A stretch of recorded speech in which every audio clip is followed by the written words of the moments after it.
نحمده ونصلي على رسوله الكريم. بسم الله الرحمن الرحيم.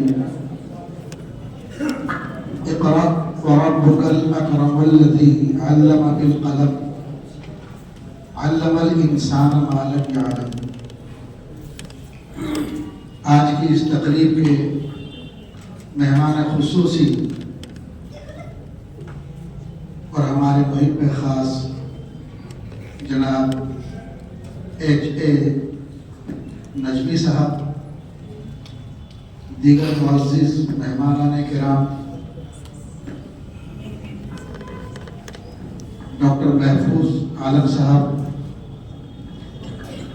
جتنے بھی ٹیچر حضرات ہیں اور اساتذہ کرام، تمام طلبہ عزیز، آج کی یہ تقریب ہمارے لیے جو پیغام لاتی ہے وہ جمی حیثیت سے، تعلیم کے اعتبار سے اس سب کا ایک مجموعہ اور مرکب ہے. ہر چیز کے الگ الگ وضاحت کرنا کسی ایک موقع پر بڑا مشکل ہوتا ہے، چونکہ تمام سال ان تعلیمی اور تربیتی مراحل سے ہم گزرتے رہتے ہیں، اس لیے اس کی وضاحت کی اور اس کے بارے میں کچھ کہنے کی ضرورت نہیں.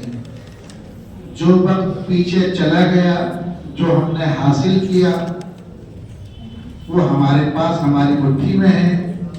اب ہمیں دیکھنا یہ ہے کہ آگے ہمیں کیا کرنا ہے. ہمیشہ بہتری کے لیے جب سوچتا ہے تو جو حال چل رہا ہے ماضی کے ساتھ جو منسلک ہے، ہمیں حوصلہ بخشتا ہے آگے بڑھنے کا اور اپنی جو کمیاں رہ گئی ہیں ان کی اصلاحات کا. ادارہ جو بھی ہوتا ہے وہ اپنے طلبہ اور اساتذہ کے لیے سہولتیں اور مراعات فراہم کرتا ہے. ذمہ داری اساتذہ کی، پڑھانے والوں کی اور پڑھنے والوں کی ہو جاتی ہے. جب دل لگا کر پڑھاتے ہیں اور دل لگا کر پڑھتے ہیں تو پھر کوئی چیز معنی نہیں رکھتی، وقت بھی میٹر نہیں کرتا. ہم یہ ٹارگیٹ لے کر آئے بحیثیت ایک طالب علم کے کہ ہم اپنے ماں باپ کو، عزیز و اقارب کو، اپنے وطن عزیز کو چھوڑ کر کیوں آ رہے ہیں. ایک جب ٹارگیٹ آ جاتا ہے تو کسی بھی چیز کا جو حصول ہے وہ مشکل نہیں رہ جاتا ہے. ہم دنیا کی بہترین جماعت میں سے ایک ہیں، اس لیے کہ ہم طالب علم ہیں. سب سے مقدم کیا ہے کہ ہم قرآن کریم کے طالب علم ہیں. جس نے قرآن کریم کی تعلیم حاصل کر لی، باقی علوم کی حصول یابی اس کے لیے چٹکیوں کا کام ہو جاتا ہے. جیسے ہمارے محترم نجمی صاحب نے بڑی خوبصورت بات کہی قرآن کریم کی تعلیم اور طالب علم ہونے کے تعلق سے. یہ جب نعمت ہم کو حاصل ہے تو باقی چیزیں ہمارے لیے کوئی مشکل نہیں، کوئی معنی نہیں رکھتی.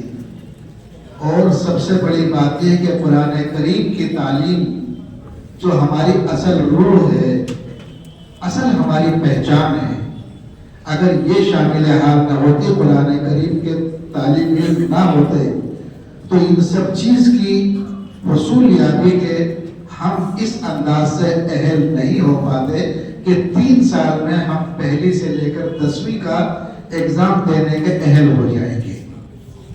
یقین جانیے قرآن کریم ہی ہمارا ایک ایسا اصل ذریعہ ہے جس کی وجہ سے یہ ممکن ہو سکا. اور آئندہ انشاءاللہ العزیز تمام طلبہ پائیں گے جو پروگرام میں ارادے میں شامل ہے. دعا کریں کہ اللہ تعالیٰ کامیاب کرے کہ جس طرح سے یہ اسکولنگ کا تعلیمی نظام ہم نے رائج کیا ہے آپ حضرات کے لیے، آپ طلباء کے لیے، جلدی ہی انشاءاللہ بہترین اساتذہ کی خدمات حاصل کر کے، جیسا کہ حضرت مولانا عبدالکریم طارق صاحب ناگپور والے رحمت اللہ علیہ، ادارے کے ساتھ بڑا خاص تعلق تھا. یعنی والہانہ عقیدت تھی، ان کو ہمیشہ تشریف لاتے تھے.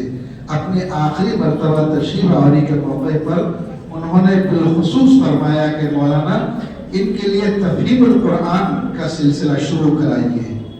اگر وہ پڑھے الحمدللہ رب العالمین تو اس کا ترجمہ ذہن میں آ جانا چاہیے. تمام تعریف اللہ کے لیے، تمام جہانوں کا پالنے والا رب ہے اللہ تعالیٰ کے ساتھ، یہ اس کے ذہن میں آنا چاہیے. تو ان سے ہم نے وعدہ کیا تھا بھری مجلس میں، مدرسے کی پرانی عمارت تھی اس وقت، انشاءاللہ العزیز اب وہ وقت آئے گا کہ تمام طلباء کے لیے حفظ قرآن کریم تجوید کے ساتھ ساتھ جو یہ اسکولنگ کا سلسلہ شروع ہوا ہے، تفہیم القرآن، قرآن انڈرسٹینڈنگ کا بھی تعلیمی سلسلہ جلدی شروع ہونے جا رہا ہے. تمام طلباء کو چاہیے کہ وہ اس کی نیت رکھیں اور اس سوچ کے ساتھ آئیں. سب سے پہلے تو یہ ٹارگٹ ہوتا ہے کہ ہمیں کیا کرنا ہے. ابھی ہمارے مقرر ہیں، انہوں نے کہا آپ ایسا ویسا مت سمجھیے، آپ کو لیڈرشپ کے لیے اللہ نے پیدا کیا ہے، ایسا ہی نہیں. ہمارے جمال صاحب نے کہا بینکوں میں جاتے ہیں، کام کرنا ہوتا ہے، تحریری کام جانیں گے نہیں تو کیسے کریں گے، ریلوے اسٹیشن پر جاتے ہیں. اتنے فوائد ہیں کہ آگے چل کے پتہ لگے گا کہ نہیں کنواں ہی نہیں ہے جس کو وہ مینڈک دریا سمجھے بیٹا ہے، اس سے باہر نکل کے دیکھو تو دریا بھی ہے جو صحیح معنی میں ہے.